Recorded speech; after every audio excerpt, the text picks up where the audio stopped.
SIR সমস্ত documents দেওয়ার পরেও আজকের দিনে দাঁড়িয়ে প্রচুর লোকের নামে নোটিশ আসছে। তো আপনার নামেও কি নোটিশ এসছে? আপনি সেটি দেখবেন কিভাবে? হ্যাঁ, এই ভিডিওতে আমি সেটি বলবো। আমাকে 2 মিনিট সময় দিন, আমি আপনাদেরকে দেখিয়ে দেবো কিভাবে আপনি নিজের নামে কোনো নোটিশ এসছে কিনা সেটি চেক করতে পারবেন। তো এর জন্য গুগলে এসে সার্চ করবেন ভোটার্স, যেমন আমরা প্রত্যেকবারই সার্চ করি ভোটার। তো ভোটার সার্চ করার পরে প্রথম লিঙ্ক ভোটার্স, এখানে ক্লিক করবেন। ক্লিক করার পরে যখনই ওয়েবসাইটটি খুলে যাবে, এই ওয়েবসাইট খুলে গেলে এখানে আপনি লগ ইন দেখতে পাচ্ছেন, এই যে log in and sign up, লগ ইনে ক্লিক করবেন। এতদিনে তো অবশ্যই আপনার লগ ইন আইডি হয়ে গেছে, যদি না হয় তাহলে সাইন আপে ক্লিক করবেন। ক্লিক করার পরে এখানে নিজের মোবাইল নাম্বারটা দেবেন আর ক্যাপচা দেবেন, দিয়ে কন্টিনিউ করবেন। ওটিপি আসবে, ওটিপিতে দিয়ে দিলে হয়ে যাবে। তো আমরা এখন লগ ইন করবো। তো লগ ইনে এখানে দেখুন এরকম এরর আসতে পারে, কারণ ক্যাপচা এখানটা একটা কোড শো করে, সেই কোডটা যতক্ষণ না আসবে ততক্ষণ এটা করা বেকার। তো আমি রিফ্রেশ করতে থাকি, রিফ্রেশ করবেন, দেখবেন ক্যাপচা আসবে। ঠিক আছে, একটু দেরি হতে পারে বাট আসবে। যখন error while generating the captcha আসবে তখন আবার আপনি রিফ্রেশ করবেন। তো ওপর থেকে টানলে অ্যান্ড্রয়েডে রিফ্রেশ হয়ে যায়। তো এই দেখুন ক্যাপচা এসছে। ঠিক আছে, তো চিন্তা করার দরকার নেই, রিফ্রেশ করলে হবে।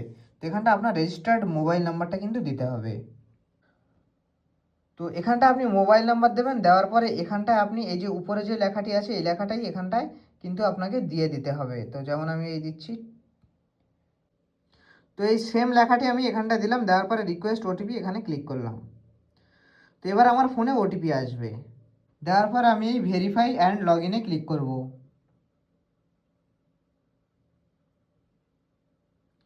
তো আসার পরে এমনটা খুলে যাবে, যাওয়ার পরে আমি এখানটা submit document against notice issued, মানে ডকুমেন্ট সাবমিট করুন আপনার নোটিশের ভিত্তিতে।